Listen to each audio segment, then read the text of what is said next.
The longest ever government shutdown and a high-stakes off-year election have taken their toll on both Republicans and Democrats, though in different ways. Both parties have struggled at times to find their footing and fine-tune their messaging. And now both find themselves with serious questions about where to direct their energy going forward. In this episode, we sit down with a polling expert to discuss the opportunities and pitfalls ahead of the two parties after the year's bruising political battles. I'm Daily Wire Executive Editor John Bickley with Georgia Howe. This is a weekend edition of Morning Wire. By the time the average person reaches 60, they've likely cycled through numerous fad diets, collectively losing and regaining several hundred pounds over the years. All that yo-yo dieting increases your risk of diabetes, liver problems, and heart issues. The truth is, most of us need more than willpower to break free from this pattern. That's where lean comes in. Unlike those expensive GLP-1 injections, lean is a non-prescription supplement created by doctors specifically for this problem. And the science behind it is rock solid. Lean tackles weight loss 3 ways that actually help you keep it off. It keeps your blood sugar steady, no more energy crashes sending you into a snack cabinet. It controls cravings and that constant hunger feeling. And it helps your body convert fat into energy instead of storing it. I say it all the time, I was skeptical, but I tried it anyway, and before I knew it, I was down a pant size and I was going to the Daily Wire kitchen way less. If you want to lose meaningful weight at a healthy pace and keep it off, add lean to your diet and exercise lifestyle. Get 20% off when you enter code MorningWire at takelean.com. That's code MorningWire at takelean.com today. Joining us now to discuss the state of play for the two parties following the Democrats' decisive wins in the 2025 election and all the shutdown noise is Brent Buchanan, founder and CEO of Signal Polling. Hey, Brent, first of all, thank you so much for coming on. Hey, great to be back with y'all. So let's start with the 2025 elections. The dust has settled now with those, and there's a lot of hand-wringing among Republicans about this. A lot of people trying to read into what these elections actually mean going forward.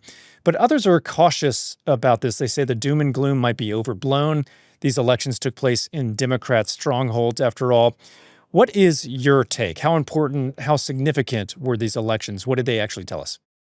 Well, I think it's best summed up in understanding that Democrats were energized, Republicans were complacent, and anger remains the most potent driver of turnout. And the anger was definitely on the side of Democrats. Right. And so how did that play out here? What were they angry most about? Well, a lot of it is they don't like Donald Trump. And so that is the base aspect of anger in driving this. But I really do believe that the shutdown played into this. And when you have a mainstream media that is driving a narrative that makes the Republicans the scapegoats in this process when it was the Democrats keeping government shut down, voters believed it, especially key segments of voters that shifted to Donald Trump in the 2024 election.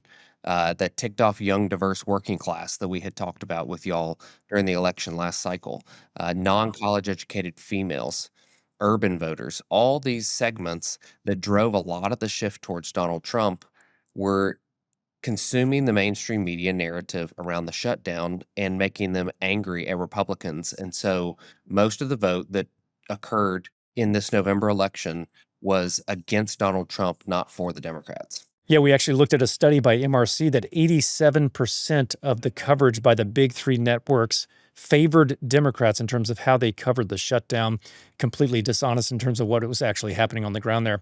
Now, you mentioned young women voters shifting toward Democrats. Is this a case of the Republican brand really taking a hit here?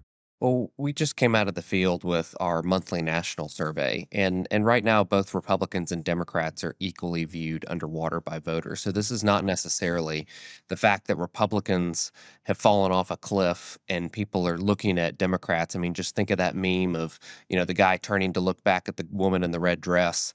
It's really not that scenario. The guy doesn't like either of the women in the red dress, is if we're using the meme as the example. But the challenge really is that Republicans were complacent and stayed home. I'll give you a statistic from Virginia. And so looking back at how many raw vote Donald Trump got and Kamala Harris got in Virginia in 2024, fast forward to the election that just happened there in the governor's race, the Democratic candidate Abigail Spanberger got 82% of the raw vote that Harris received. And Winsome Sears, the Republican nominee for governor, only got 69% of Trump's 2024 raw vote. And I think that, in a nutshell, shows you that Democrats were fired up and Republicans stayed home. And so even as we're talking about female voters, I think some of that complacency is they're not seeing the change in their affordability and cost of living that they were hoping they would see after the 24 election. One more question about women. We had a couple of key races in which women were at the top of the ticket. Spanberger in Virginia, Mikey Sherrill in New Jersey. Does it feel like women are poised to be high-performing candidates in the near future, or does this just happen to be these two elections? I think it just happens to be these election. What's fascinating about those two specifically is that they were roommates in Congress. They both came in the 2018 wave where Democrats took over Congress in Trump's first midterm election. But they're both pretty boring individuals. And so, really, I think the takeaway more so for Democrats should be that elect boring candidates and not radical candidates. Because if you go over to New York City, where they had a mayor's race on the same day, Democratic Socialist Zoran Mondami received only 50% of the vote. And Eric Adams and the mayor before him, his name's blanking my mind right now, both got 66% of the vote as the Democratic nominee. So I think the story is boring versus radical more than it is male versus female. Now, you mentioned Mamdani and also the economy. A lot of people are looking at this election, again, trying to read into it. Is this the future for younger voters, these socialist or socialist-leaning candidates, because of economic factors? Do you see that being a legitimate threat to Republicans? I think economic is missing the point. It is opportunity. And so, yes, things are expensive, but it's really this dream that you were promised that you can buy a home, start a family, have multiple children, have two cars. That dream is completely out of reach for anybody under the age of 40. Potentially, most people under the age of 50, that dream is out of reach. If you go back and look at what the average age of a home buyer was just a few years ago to now, it's gone from 33 to 40. That's the largest jump that's ever been seen. And so it is this consternation that younger voters are feeling that what the bill of goods that they were promised is completely spoiled. And they're willing to shake up the system. They were willing to shake up the system with Donald Trump, and they're willing to shake up the system with somebody like Mamdani. And you really saw this play out in the 2016 election also. It was a precursor to all of this, and the fact that there was a decent overlap between Bernie bros and Trump voters. There were a number of younger voters, mostly male at the time, who voted for Bernie Sanders in the Democratic primary and then voted for Donald Trump in the general election. And it's this challenge that these institutions that were built to benefit boomers and the post World War II construct have completely failed anybody under the age of 40. Yeah, I know your pollsters have looked at that issue, the trust in institutions in general. Is this just continuing to get worse, this idea that we need to burn it all down because so many people have lost confidence in our major institutions? They're willing to burn it down because it doesn't work for them now. And if it's burnt down, it probably still won't work for them, even if it's not rebuilt to benefit them. And this is one of the things I go into in my upcoming book, America's Emotional Divide, is the impact that this degradation of institutions has had on our elections. And I see this in our focus groups too. And it's a big problem when you have a multi-generational focus group, whether it's mixed parties or just Republican voters, the older voters talk about the world as it existed 20, 30 years ago, as if exists today. And the younger voters look at them like they have three heads as they're talking in these focus groups because the world they're experiencing is totally different than the one that boomers and older generations got to benefit from and are still benefiting from. And that's why you're seeing these backlashes in places like New York City. So does that create just a more volatile situation politically? Like you said, there's overlap between Bernie bros and Trump supporters. Does that mean voters like this could actually swing in very drastic directions? Yes, and they're willing to do it every 2 years, if they don't see results quickly. And so that was one of our largest takeaways from these 2025 elections is that Republicans have got to get on their game about delivering on affordability. And you saw Deputy Chief of Staff James Blair, who's an incredible strategist and great at messaging, working for the president, that said that the president is going to focus on affordability in 2026. And that's exactly what Republicans have got to do. You know, one of the first things you saw come out on this was going after supposed price fixing in the beef markets. And I think you're going to see a whole lot more of those type of truth post and Trump press conference discussions on these pieces of affordability because the coalition that elected Donald Trump, a lot of them have fallen off because they don't feel that that's been delivered on for them. Now, some of the praise for Mamdani's campaign is that he actually offered ideas, no matter how bad some of them are. Whereas Cuomo, Eric Adams, before he dropped out, they weren't really offering anything new. It's more status quo or just a sort of stabilizing what already exists. Is there something to this strategy for Republicans, new ideas? And how do you do that in a way that's actually responsible? What's challenging for the Republicans is that you're in control of the government. So you actually have to go do it. The Democrats can come up with the ideas because they're not the ones that have to go implement them at this point. I think it's going to be really fascinating to see what happens in New York City if Mamdani and the people that he's putting in charge actually go work to implement these ideas or if they do it very surface level. Because a lot of what they're proposing is incredibly expensive in an already massive bureaucracy. I believe New York City has 300,000 employees, just the city government. And so the ability for him to deliver that's the challenge. It's really easy to be in the opposition and on the outside and make these claims and ideas. It's actually a lot harder when you're governing to go implement some of these bolder, broader ideas. Like you said, politically speaking, it would be wise for Mamdani to sort of slow walk or appear to implement some of these policies, but not really do it. But he does sound like he believes he has a mandate, and he seems like an ideologue in terms of how he's speaking after the election. If he leans in, we might see some of these results of the policies pretty quickly. Now, in terms of the big picture, what trend or trends do you feel like are not being emphasized enough in recent weeks? What do you feel needs to come to the awareness of Republicans? What could be some potential pitfalls for them in the coming years? Well, it's in delivering on affordability is the number one thing that they've got to do.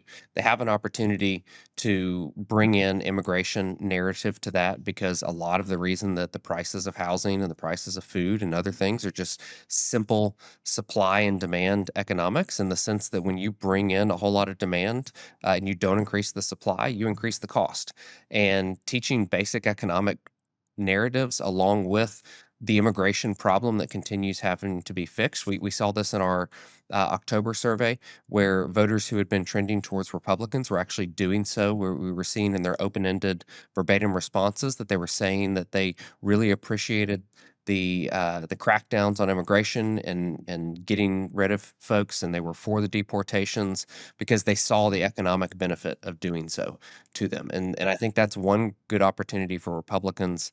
Another pitfall is that when Donald Trump's name is not on the ballot, there is a large segment of voters that are not going to show up. And so that becomes incumbent on the Republican nominees for these various offices to take on the mantra of why those people voted for Donald Trump. They wanted to break the system. They believed that he was not part of the system. And Republicans are going to have to position themselves in that way. They're also going to have to embrace Donald Trump because, listen, Democrats hate Donald Trump and they think he's on the ballot in terms of whatever Republican candidate is there to bubble in. And so Republicans need to embrace Donald Trump.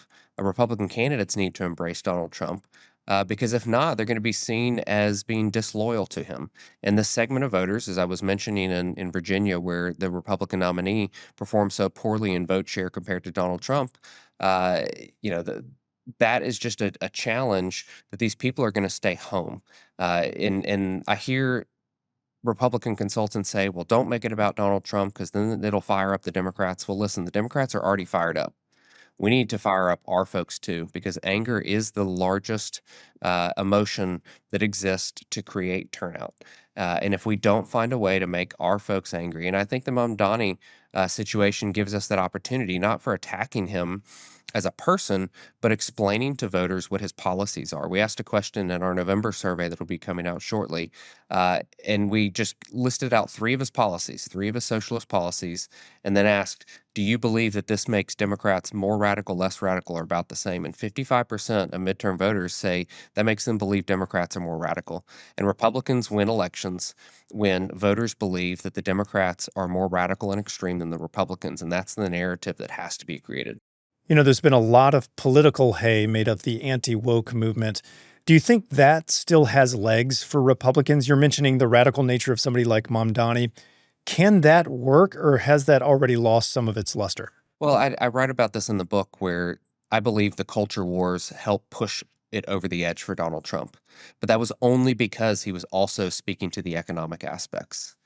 And if he had only ran the culture war and not talked about the economic and inflation and affordability issues, he would not have earned the right to push it over the top with the culture wars topics. And that's one thing that the Republican nominee in Virginia did, was basically ignore the economic pieces and talk only about transgendered men and girls bathrooms and sports, which works, but not in a vacuum, not by itself. And so that's where I see these anti-woke and the transgender agenda, and those things are helpful to push it over the top, but they can't carry all the weight. Yeah, well, like you said, immigration ties to housing affordability, for example. If you have a lot of people competing for a pretty low supply of housing, it drives up costs. There is a way for Republicans to better tie that messaging to economic issues, like you said, might really be effective. For now, we'll see how these two parties approach the final stretch of this very, very eventful year. Brent, thank you so much for talking with us. Great to be with y'all. That was Brent Buchanan, CEO of Signal Polling Group, and this has been a weekend edition of Morning Wire.